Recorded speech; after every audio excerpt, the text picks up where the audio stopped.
What's up, guys? It's Brett Smith here, and in this video I want to bring you a very, very powerful sales tool that can help you a lot, especially when it comes to closing your agency clients. So I've used this tool in other businesses and selling other products and services, and it's very powerful. But when it comes to selling agency services and marketing and advertising services, this is an especially powerful tool. And so you might have heard of it before, but in this video, I'm going to show you more specifically how you use it in your advertising or marketing agency. So the tool is called a test close. And at a general level, a test close is different than a regular close because in a regular close, you're asking for commitment, you're asking for a decision, and you're asking for money. In a test close, you're asking, in theory, you're asking for their opinion, and you're not asking for any commitment of any kind. So this is really, really powerful for one, building consistency with the prospect, because the prospect wants to be consistent to what they've said and done in the past. And if they tell you something's true, they want to remain consistent with that for the duration of your conversation. And so, and that's just one reason that is powerful. Another reason is the opposite, because if a prospect says no, then they want to be consistent with that. So you want to use test closes to make sure that your prospect doesn't say no. You don't really want them saying no to anything. And so, unless it's, just randomly in the conversation or whatever, but you get the point. You don't want them saying no about buying your services. And so there's some people who say that you actually want to get a prospect to say no a lot so that you can eventually get them to say yes. And I think the people who say that and talk about that and train on that or maybe even practice it are more of the hard selling kind of bullying type of salesman, which I have found is one of the least effective ways to sell marketing and advertising services, because this isn't something that they're just going to be pressured into. It's generally going to be a large sum of money for them, and it's something that they want to think about and they want to make this decision logically. So the test closes are going to help them make this decision logically and help avoid them saying no and wanting to stick with that answer. So test closes are to avoid getting no's, avoid getting rejection, and it allows you to know whether a prospect is going to close before you ask for the close. That way you don't get a no. So test closes are used in a couple different points in the conversation. The first is just during fact finding. So during fact finding, while you're talking with the prospect and you're asking them questions about their business and about their goals and all of that, you want to use the test closes essentially just to repeat back what they've said and verify that you understand it and to show them that you understand it. So for example, if you ask like, hey, well, have you ever tried Facebook ads before? And they go, yeah, I have, and it wasn't a very good experience, to be honest with you. The company that I was working with, I don't think they did a good job. They didn't communicate very well, and the whole campaign to me just looked kind of simple and shoddy. And then you can say, oh, okay, got it. So you did try Facebook ads before, and you didn't like it just because the agency didn't communicate well, didn't execute a good campaign, and the work was shoddy. And they'll be like, yeah. And you don't have to repeat it back that exact, but you do want to repeat back the key things that they said to you and verify that you've got it correct. And then once they're like, yeah, then you're like, okay, got it. And then you move to the next question. So obviously you don't want to do this in an awkward way where it looks like you just wrote down what they said and repeated it back. But you do want to take the essence of what they said and summarize that back to them so that one, you are being sure that you have clear communication.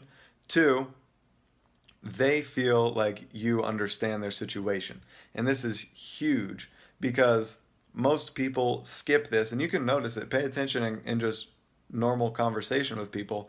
If you say something and they don't acknowledge it directly and move on to saying something else or asking another question, part of you feels like they didn't hear that, especially if it's an argument. You'll definitely notice that in an argument. If you're ever in an argument, I hope you're not. Of course, we all do get in them. But if you find yourself in an argument, that's one of the key things that makes an argument even possible. So you'll see it really frequently. One person will say something, and then the other person will respond saying something else without acknowledging what that other person just said. And that's why arguments go back and forth, repeating the same things over and over. So, on the flip side, it's really powerful to acknowledge what people are saying by using that type of test close. And it's only loosely used as a test close there because it's more verifying, but it's still really powerful to use it in the fact finding. The next section that you'll use this like test close is in the presentation. So when you've said something about your product or service and you're tying it into what they told you in the fact finding section and you're presenting it to them, once you've said like a paragraph or so, not that you'll necessarily be reading it, but once you've said, a chunk of a topic, you want to verify and say, does that make sense? Am I explaining this? Am I explaining this in a way that makes sense to you? And let them say yes. It'll not only keep them engaged, it'll also make sure that they're following. Because if they're not following and they're like, no, I don't know what you mean by this, then you can go in and you can explain that. And if you don't do that and you just keep rambling through and they're just sitting there like, I don't get any of this, then you're not going to make a sale anyways. So you want to verify by, asking that question. Does this make sense? Am I explaining this in a way that you're getting? And, or anything like that. Did that make sense to you? Whatever it is. So that way you're verifying along the way while you're talking that they're tracking with you, they're on the same page, and they're getting it. And then also when you say like, does that make sense? They might say, yeah, but I don't think blah, blah, blah, that would work for my business. That's really good to know. And that's why you want to give those short little areas for them to interject without having to cut you off. So you give them a little opportunity. And you're also keeping that presentation interactive, because you don't just want to be hammering them with like feature and benefit and promoting it over and over and over to the point that they're just like, And then when you try to transition into the close, it's going to be like they're coming back out of a trance or a slumber, depending on what you did during that presentation. So you want to use those to keep it interactive and make sure that they're tracking with you. Now, here's where the test closes become really, really powerful as you move into the close.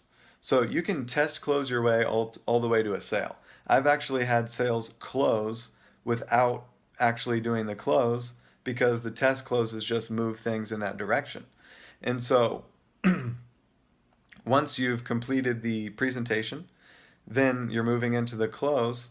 You want to start asking test closes. So one of them is just the general test close. So you want to ask, so far everything that we've talked about, does this all make sense to you? And is it the type of thing that you are looking for to grow your business? And that is important because if it's not what they were looking for, then they'll tell you. And then you can clarify or take a different angle or take a different approach in presenting something to them that makes sense and shows up to them as the solution to your problem, to their problem. So if they say no to that test close, they weren't going to buy anyway. So good thing you did that before you tried to close. And if they say yes, that's good too, because now two things are happening. Well, there's probably more than that, but definitely these two things are happening. One, they just concretely conceptualized the idea that and agreed that what you're presenting is what they want. So it could have been before just a vague idea in their head and they were like, oh yeah, this all sounds neat, sounds cool. But once you ask, Is this the type of thing that you were looking for? Does this sound like something that would help you reach your goals? Now they have to actually consider that directly. They have to think about it.